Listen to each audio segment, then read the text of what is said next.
Well, let's talk about delivering the news. It's not easy, but it's important to do it right. Mm-hmm. I'll let that go. There's probably 7 things just in this. As a matter of fact, you've got in the list in front of us here things about things we should and shouldn't say. What should we say? How should it be done?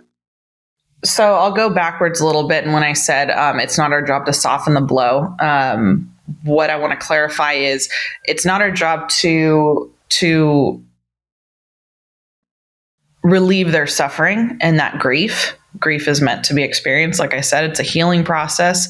But there is a right and wrong way to break that news ultimately.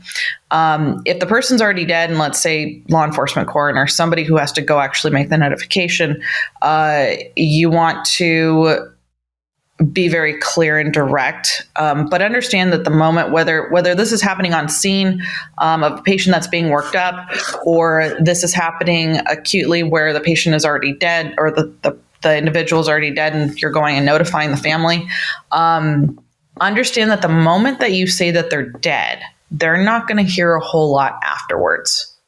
So it's important to build up to that moment. Obviously, you're not going to drag it out. You want to be respectful and concise. But one thing I recommend when you're on scene is immediately the second you make a point of contact with your, head of the house, you know who it is very quickly. But once you make a point of contact with that individual, you're going to let them know why you're staying on scene. And that you're going to be there for at least 20, maybe 30 minutes. It's whatever you guys decide. But I had a cop come up to me recently and say he appreciated taking my class because he's like, I actually didn't know why you guys stayed on scene. And he goes, I get asked that all the time and I don't know what to say. And he's never thought to ask. But he said that was really interesting to understand that part of the job. And so notifying the family immediately that you're staying there. After about 10 minutes, if that patient's still in asystole, you can start building them up to what's inevitably going to happen. Maybe it's 15 minutes. I don't know. That's up to you guys to decide. But you start telling them, look, we've done X, we've done Y, we've done Z. He's still not breathing on his own. She still doesn't have a pulse. Their, heart rhythm on the monitor has remained this way. Maybe you bring up the fact that it was unwitnessed. What that means to us is it could have been 8 hours ago, whatever, I'm making stuff up here. 8 hours, you'd obviously have some signs of death, I'd hope. But maybe you build up your case and you tell them, we're going to try for about 5 more minutes. If nothing changes, we're going to have to stop. And that's preparing them, right? And then maybe those 5 minutes finish and you go, okay, we've done this, we've done that. Is there anything else you can think of? Of course, they're not going to, bring up some medical thing, but that's a way of including them. And I've heard many testimonies of families that were invited to be involved that they're the ones that actually asked them to stop.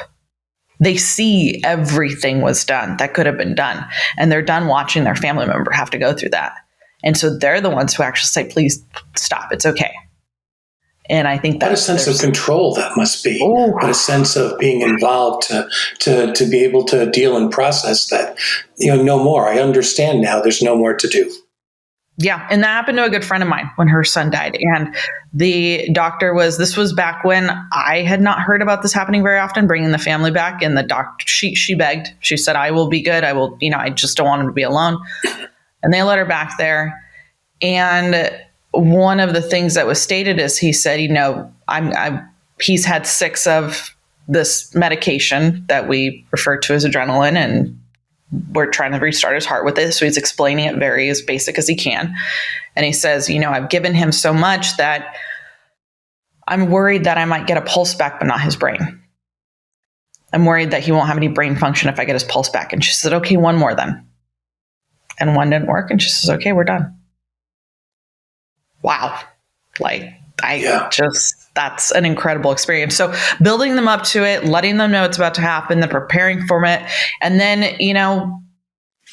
you call your time of death, or you tell them, I'm sorry, your husband is dead. They need to hear died and dead, but I won't get into that just yet. But building them up to it, explain to things as you go, and making sure that they're included and that all their questions are answered.